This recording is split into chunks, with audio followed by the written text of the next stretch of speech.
Story Talks. Hello everyone, నేను video post చేసి చాలా రోజులు అయిపోయింది కదండి. సో కొత్తగా చూసిన వాళ్ళైతే ప్లీజ్ సబ్స్క్రైబ్ చేసుకోండి. ఈ వీడియోలో నేను ఫుడ్ని మౌంటైన్ లాగా అంటే కొండలాగా ఎందుకు పెడతారో అనేది నేను మధ్యలో చెప్తాను. సో స్కిప్ చేయకుండా ఫస్ట్ నుంచి లాస్ట్ వరకు చూడండి. సో నేను ఇది సెకండ్ టైం అండి, అంటే 2-3 years బ్యాక్ వెళ్ళాను. మార్నింగ్ నుంచి ఫుడ్ ఇలా పెడతా ఉంటారు ప్రసాదం లాగా. సో అందరూ కావాల్సిన వాళ్ళు పెట్టించుకుంటారండి. బయట స్టాల్స్ కూడా ఉన్నాయి. సో అవి కూడా నేను మీకు చూపిస్తాను. సో మార్నింగ్ నుంచి పూజలు జరుగుతూ ఉంటాయండి. మనం కావాలి అంటే దేవునికి ప్రసాదం లాగా చాలా ఐటమ్స్, స్వీట్ ఐటమ్స్ చేసుకొని వస్తారు, హాట్ కూడా చేసుకొని వస్తారు. సో అక్కడ స్టాల్స్ కూడా ఉంటాయి. సో ఇక్కడ మనకి ఏమైనా ఇన్ఫర్మేషన్ కావాలన్నా కానీ వీళ్ళు చెప్తారనమాట.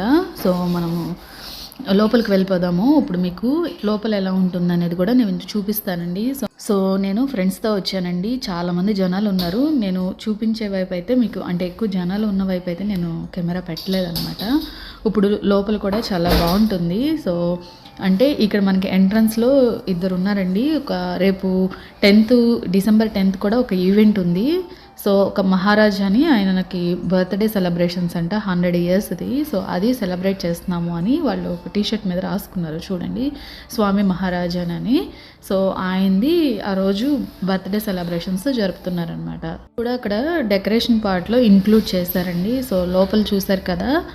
సో ఇక్కడ చాలామంది అంటే కొంతమంది కూర్చొని వాళ్ళు ఉంటారు, అలాగే స్పేస్ ఉండదు కదా అందరికీ. సో కొంతమంది సైడ్ నుంచున్నారనమాట హారతి టైంకి. కొంతమంది వాలంటీర్స్ ఉన్నారు. సో వాళ్ళు ఏంటంటే హెల్ప్ చేస్తూ ఉన్నారు. అంటే అందరూ మనం హెల్ప్ చేయాలన్నా కానీ అంత తొక్కిసలాటగా ఉంటుంది కదా. సో బ్యాక్ నుంచి మనకి మధ్య మధ్యలో ఉండి కొంతమంది హారతి పళ్ళం అనమాట, క్యాండిల్స్ లాగా మనకి ఇచ్చారు. సో మీరు కూడా చాలా ఎగ్జైటెడ్గా ఉన్నారా? నేను కూడా అండి. చాలా బాగుంది. కన్నుల పండగ అంటే ఏంటి అనేది నాకు ఇక్కడ చూసిన తర్వాత అలా అనిపించింది.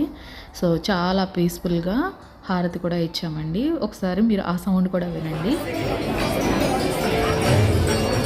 बाकी रहे कोई हरिभक्त जेने स्पॉन्सर કર્યો અને આરતી ના મળે ખાસ હાથ ઊંચો કરે તો એ લોકો મળી જાય. ચાલો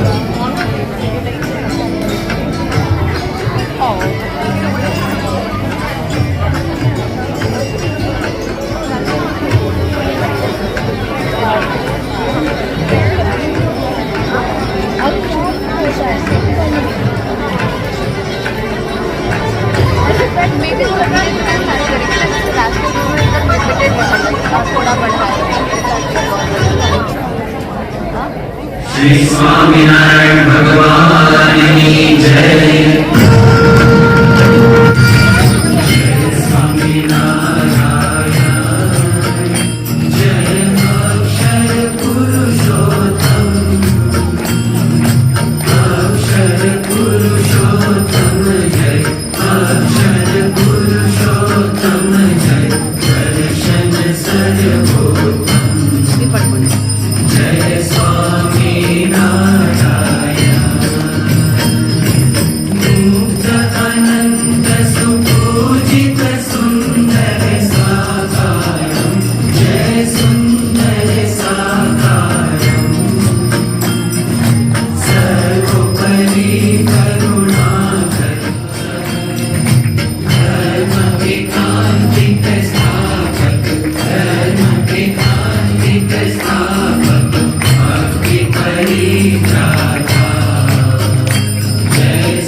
సో మీకు ఎలా అనిపించింది కింద నాకు కమెంట్ చేయడం మర్చిపోవద్దు.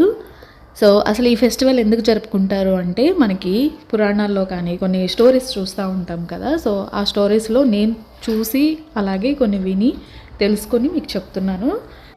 సో మనకి స్టోరీస్లో రాధాకృష్ణ అంటే అందరికీ ఐడియా ఉంటుంది కదండి. రాధా వాళ్ళ ఫాదరు ఒక యజ్ఞాన్ని తలపెడతారు. సో అది చేయాలని ఒక ఉద్యానవనానికి వెళ్తారనమాట. అక్కడ ఇంద్రునికి అలాగే కృష్ణుల వారు ఒక వార్ లాగా జరుగుతుంది. సో ఆ జరిగినప్పుడు ప్రజల్ని కష్టాలు పెట్టాలి అని, అంటే ఆయనే గొప్ప, ఇంద్రుడే గొప్ప అని ఆయన అనిపించుకోవాలి అని సో దాంట్లో ఏం చేస్తారనమాట అంటే వర్షం కురిసేటట్టు అలాగా కొన్ని ప్రాబ్లమ్స్ క్రియేట్ చేస్తారు. సో అప్పుడు ఏంటంటే మనం ఫస్ట్ ఇంద్రుడికి మనము కొలుస్తాం కదా, సో అందుకని ఆయన్నే కొలుస్తారు అనేలాగా ఆయన చేస్తారు. సో దాంట్లో మొత్తానికి కృష్ణుడికి అలాగే ఇంద్రుడికి పోరాటం జరుగుతూ ఉంటుంది. ఆ టైంలోనే ఆ ప్రజలందరినీ రక్షించడానికి సో గోవర్ధనగిరి అంటే పర్వతాన్ని చిటికిన వేల మీద ధరిస్తారనమాట వాళ్ళందరినీ రక్షించడానికి. అందుకని ఇక్కడ ఫుడ్ ఐటమ్స్ కూడా కొండల్లాగా పెడతారు, అంటే మౌంటైన్స్ షేప్లో పెడతారండి. అంటే దానికి సింబాలిక్గా వీళ్ళు ఫుడ్ని అలా పెడతారు అనేది అయితే నేను చూశాను. అంటే అంతకుముందు ఈ స్టోరీ అంతా తెలుసు. సో ఫుడ్ని ఎక్కువ ఎందుకు చేస్తారు, ఇన్ని ఐటమ్స్ ఇలా ఎక్కువ కొండలాగా ఎందుకు పెడతారు అనేది నాకు బిఫోర్ తెలియదు. సో నేను కూడా తెలుసుకొని చెప్తున్నానండి. అంటే దానికి దీనికి లింక్ అనేది నాకు ముందు తెలియదు, నార్మల్గా స్టోరీ తెలుసు. సో దానికి దీనికి లింక్ ఏంటంటే నేను కూడా చూసి తెలుసుకున్నాను. మీకు ఎలా చెప్తే బాగుంటుంది అంటే స్టోరీ ఎందుకు ఏంటి అనేది మనకు కూడా తెలియాలి కదా. సో బయటకు వచ్చేస్తామండి. సో అందరూ ప్రసాదం లైన్లో ఉంటాం కదా, కొంతమంది మాట్లాడుకుంటా అలా ఉన్నారు అనమాట. సో ఇక్కడ ఏంటంటే బయట నుంచి మీకు టెంపుల్ వ్యూ చూపిస్తాను. సో ఇక్కడ పాలకోవా ప్రసాదం పెడతా ఉన్నారు, ఏదో ఒక ప్రసాదం పెడతా ఉంటారండి. సో ప్రసాదం అంటేనే మనకి చాలా అమ్మేగా ఉంటుంది కదా. సో పాలకోవా అండి, షేప్ కూడా చాలా డిఫరెంట్గా మోల్డ్ పెట్టి చేశారు, నాకు చాలా బాగా నచ్చిందండి. సో కొంతసేపు లైన్లో నుంచొని అక్కడ అంటే ఏ ఐటమ్ వస్తే అది ఎక్కువ ఏంటంటే హారతి అయిన తర్వాత మాత్రం స్వీట్సే ఎక్కువ వస్తాయండి. అంతకుముందు వరకు రైస్ ఐటమ్స్ కానీ హాట్ చపాతీ సంథింగ్ చాలా డిఫరెంట్ ఐటమ్స్ ఉంటాయి. I like Bombay sandwich. They are really good. Okay. Then pani puri and dahi puri. And then really good sugar cane. So బయట కొన్ని స్టాల్స్ కూడా ఉంటాయని చెప్పాను కదండి, పైన నేమ్స్ ఉన్నాయి చూడండి. సో పావ్ బజీ అని అలాగే డిఫరెంట్ ఐటమ్స్ ఉన్నాయి. వాటిలో ఆల్రెడీ వాళ్ళ ఫ్రెండ్ టేస్ట్ చేశారనమాట, ఆ ఐటమ్స్ బాగున్నాయి అని చెప్తున్నారు. సో నేను అదే రికార్డ్ చేస్తానండి. పక్కన ప్లే ఏరియాలా ఉంది చూడండి, కిడ్స్ ఆడుకునేలాగా. సో కొంతమంది హడావిడిలో ఉంటారు కదా, జనాల్లో తప్పిపోకుండా ఉండడానికి కూడా అందరూ అక్కడ పిల్లలు ఆడుకుంటూ ఉంటారు. సో కొనుక్కునే వాళ్ళు కొనుక్కుంటూ ఉంటారు, ప్రసాదం తీసుకునే వాళ్ళు తీసుకుంటారనమాట.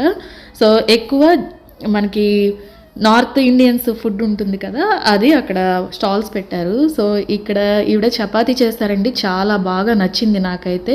గాయత్రి గారిది దసరా ఉత్సవాలని నేను ఒక వీడియో పెట్టాను కదా, దాంట్లో చపాతీ నేను చూపించలేదు. యాక్చువల్లీ అది బాగా నచ్చింది నాకైతే, అంత సాఫ్ట్గా ఎంత బాగా చేశారు. సో మీకు ఎవరికన్నా ఇక్కడ ఈ ఏరియాలో ఉన్నవాళ్ళు కావాలి అనుకుంటే కనుక నేను ఆ నెంబర్ కూడా ప్రొవైడ్ చేస్తానండి. సో ఈవెంట్ అంతా అయిపోయిన తర్వాత మనకి ఎంట్రన్స్లో అంటే వెళ్ళిపోయే ఎగ్జిట్ వేలో వీళ్ళు మురుకుల్లాగా అలాగే స్నాక్ అందరికీ ఇచ్చేస్తున్నారండి. సో అంత ఫుడ్ ఒకేసారి అందరికీ ఈవెన్గా రావాలి అని లాస్ట్లో అలాగే డిస్ట్రిబ్యూట్ చేస్తూ ఉన్నారు. సో ఈవెంట్ అయితే అయిపోయింది.